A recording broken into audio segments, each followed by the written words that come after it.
you've got three deceased women: Sarah Butler, Joanne Brown, Robin West.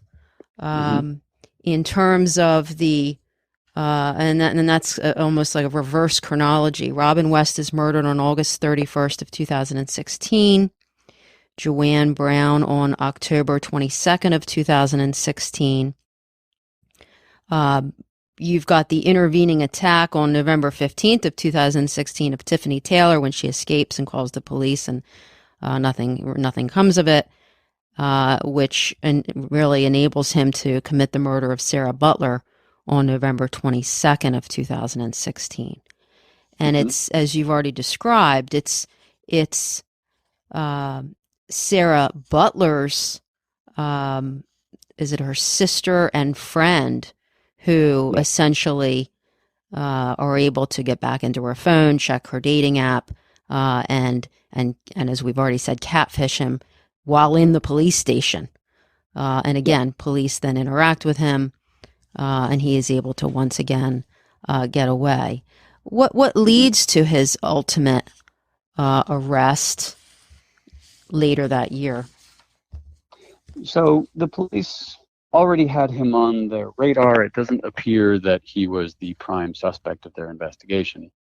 Um, he knows how to talk to police. They also did a ride along with him in the backseat of the car. He was not under, he was not Mirandized. He was free to go at any time. But he knows how to interact with police officers. So it was an amiable interaction. What changed was they found Sarah Butler's body, and it turned from a missing persons investigation to a murder investigation.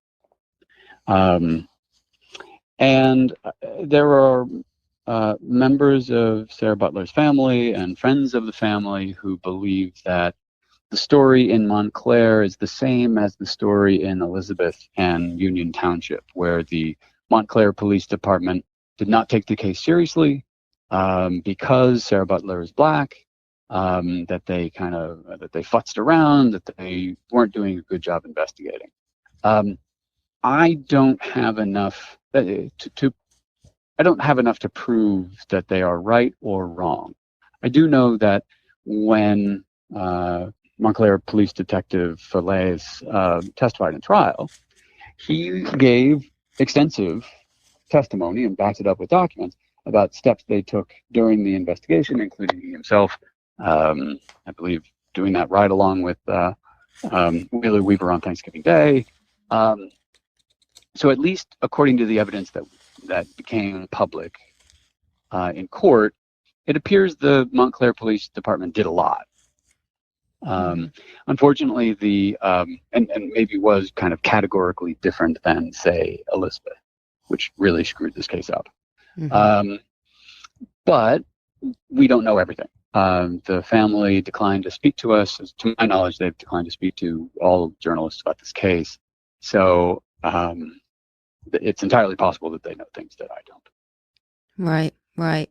I read with great interest your story that was in the USA Today, and you know, it's it's clear that it was the women that were involved in the case that really cracked it, right? As you note, Yeah, women.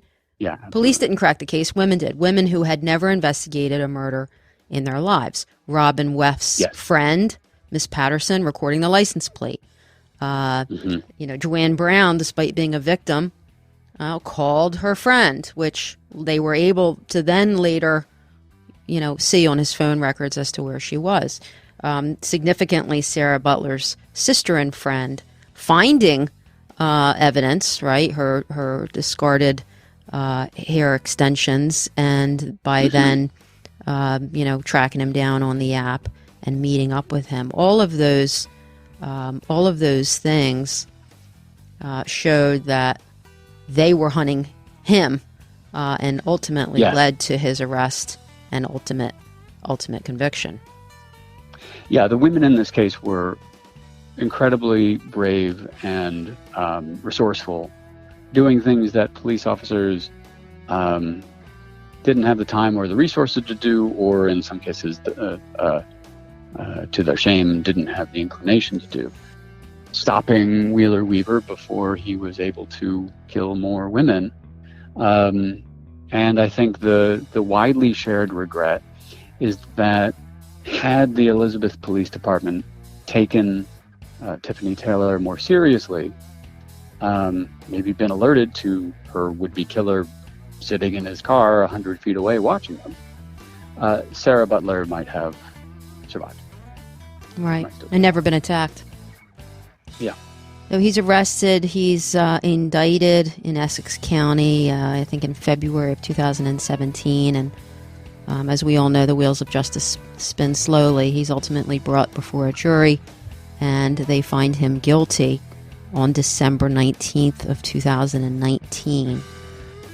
Takes a while to get him sentenced. I did a little bit of research, and it looks like there were many, as there often are, but many post-conviction but pre-sentencing type of applications made by the defense. But he was ultimately sentenced this past October 6th of 2021, and sentenced to 165, 160 years in prison.